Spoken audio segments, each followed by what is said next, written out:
Assalamualaikum warahmatullahi wabarakatuh. Hai, kembali lagi bersama Pabrik Riset dengan saya, Dewi Fatmala. Tahap pengumpulan data dalam penelitian kuantitatif tentu saja menggunakan kuesioner. Kuesioner sendiri merupakan teknik pengumpulan data dengan memberikan pertanyaan atau pernyataan kepada responden secara tertulis. Nah, kuesioner terbagi atas dua. Ada kuesioner terbuka dan kuesioner tertutup. Kuesioner terbuka ini seringkali digunakan oleh para peneliti ketika ingin mendapatkan data yang lebih banyak, yaitu dengan memberikan pertanyaan atau pernyataan kepada para responden. Misalnya, bagaimana kinerja Anda dalam 5 tahun terakhir di perusahaan ini? Nah, secara otomatis, para responden akan memberikan jawaban yang cukup banyak atau yang cukup panjang. Tentunya dia akan menceritakan pengalamannya dari tahun pertama sampai tahun kelima responden tersebut bekerja. Nah, sementara kalau kuesioner tertutup, yaitu kuesioner yang dilakukan oleh para peneliti dengan tujuan memberikan pertanyaan atau pernyataan kepada para responden dengan harapan responden akan memberikan jawaban dalam bentuk data ordinal, data interval, dan data rasio. Nah, kalau para peneliti menggunakan kuesioner, secara otomatis akan menghemat waktu, biaya, dan tenaga. Para peneliti selalu mempunyai harapan untuk menyelesaikan penelitiannya secara efektif dan efisien. Semisal seorang peneliti yang ingin meneliti sebuah populasi, tetapi populasi ini tersebar di wilayah yang cukup luas. Nah, kalau menggunakan penelitian kualitatif, secara otomatis para peneliti akan mendatangi responden secara satu persatu. Tetapi, kalau menggunakan penelitian kuantitatif, para peneliti bisa mendapatkan data melalui penyebaran kuesioner dengan cara bisa mendatangi responden secara langsung, ataukah bisa mengirim kuesioner tersebut melalui email, bahkan bisa melalui kantor pos jika dirasa memang harus disebarkan melalui kantor pos. Tetapi kalau memang untuk menghemat waktu dan biaya, bisa saja para peneliti menyebarkan kuesionernya melalui internet. Oleh karena itu, seorang peneliti ketika ingin membuat kuesioner yang terlihat bagus dan menarik sehingga diharapkan bisa mendapatkan data yang valid dan reliable, para peneliti itu harus mengingat beberapa hal yang akan membuat kuesioner kalian menjadi lebih menarik. Nah, prinsip yang pertama itu adalah prinsip penulisan kuesioner.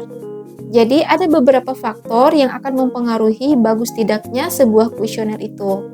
Yang pertama, tentukan isi dan tujuan. Nah, dalam membuat sebuah pertanyaan atau pernyataan, sebisa mungkin harus selaras dengan tujuan penelitian. Jangan sampai ketika kalian membuat sebuah kuesioner, isi pertanyaan atau pernyataannya itu berbeda dengan variabel penelitian yang akan diteliti, ataukah ada beberapa pertanyaan yang melenceng, sehingga hal ini tentu saja akan membuat seorang responden yang akan menjawab kuesioner kalian itu menjadi bingung. Sebenarnya apa sih yang diteliti oleh peneliti ini? Kenapa yang ditulis berbeda dengan tujuan penelitiannya? Nah, itu sangat tidak dianjurkan ya teman-teman. Kedua, bahasa yang digunakan oleh para peneliti dalam membuat sebuah kuesioner. Nah, yang kedua, bahasa yang digunakan dalam membuat pertanyaan atau pernyataan kuesioner. Nah, ini harus diperhatikan teman-teman. Ketika membuat sebuah kuesioner, kalian sudah harus bisa mengidentifikasi kira-kira identitas responden kalian itu nanti seperti apa, sebagian besarnya itu bagaimana. Dan tentunya ini akan bisa kalian perkirakan ketika sebelum turun penelitian itu pasti kalian sudah membuat observasi. Nah, dari hasil observasi inilah sudah pasti ada gambaran terkait dengan identitas responden, sehingga kita bisa mengetahui bahwa ketika kuesioner saya disebarkan kepada responden menggunakan bahasa Indonesia yang baik, akan bisa dipahami oleh para responden nanti. Nah, tetapi ada juga ketika mendapati responden yang memang kurang mampu untuk memahami bahasa Indonesia yang baik. Artinya bahwa dalam kesehariannya itu mereka lebih banyak menggunakan bahasa daerah. Nah, ketika mendapati hal seperti itu, Langkah baiknya, teman-teman bisa menggunakan kuesioner dengan memberikan pertanyaan atau pernyataan menggunakan bahasa daerah setempat saja, sesuai dengan lokasi penelitian kalian. Sehingga tujuannya adalah bisa mendapatkan jawaban yang baik dari para responden. Kejujuran responden dalam menjawab kuesioner pertanyaan atau pernyataan itu akan sangat dibutuhkan dan sangat penting bagi seorang peneliti. Dan yang ketiga adalah pertanyaannya tidak boleh mendua. Seringkali didapatkan dalam kuesioner, ada peneliti yang suka menaruh kata ganda di dalam pertanyaan atau pernyataannya itu. Misalnya begini, bagaimana sistem pemasaran dan brand image di perusahaan A? Nah, itu adalah dua hal yang berbeda. Sehingga responden itu akan menjawab satu pertanyaan dengan dua jawaban yang berbeda. Jadi langkah baiknya, bagaimana sistem pemasaran di perusahaan A, dan pertanyaan kedua, bagaimana brand image di perusahaan A. Nah, dari situ responden akan menjawab secara satu persatu. Jadi kita bisa melakukan identifikasi secara teliti. Kalau dua hal yang berbeda dijadikan dalam satu pertanyaan, secara otomatis untuk tingkat ketelitian kita terhadap jawaban responden ini akan berkurang. Dan hal ini akan berpengaruh pada tingkat signifikansi dalam pengujian variabel penelitian teman-teman. Dan yang keempat, tidak membuat pertanyaan yang menggiring. Jadi, jangan sampai teman-teman membuat pertanyaan penelitian itu yang bagus-bagus saja, ataukah yang jelek-jeleknya aja. Jangan sampai membuat pertanyaan seperti itu ya teman-teman. Sebisa mungkin teman-teman membuat pertanyaan yang positif dan yang negatif. Nah, jadi dari dua pertanyaan positif dan negatif ini, kita bisa melihat berapa banyak jumlah pertanyaan yang kita buat di dalam kuesioner dan melihat konsistensi jawaban responden terhadap kuesioner kalian. Dan yang terakhir adalah jangan membuat pertanyaan yang terlalu panjang.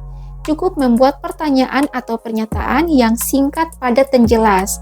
Karena kita tidak tahu bagaimana kesibukan yang dilakukan oleh para responden.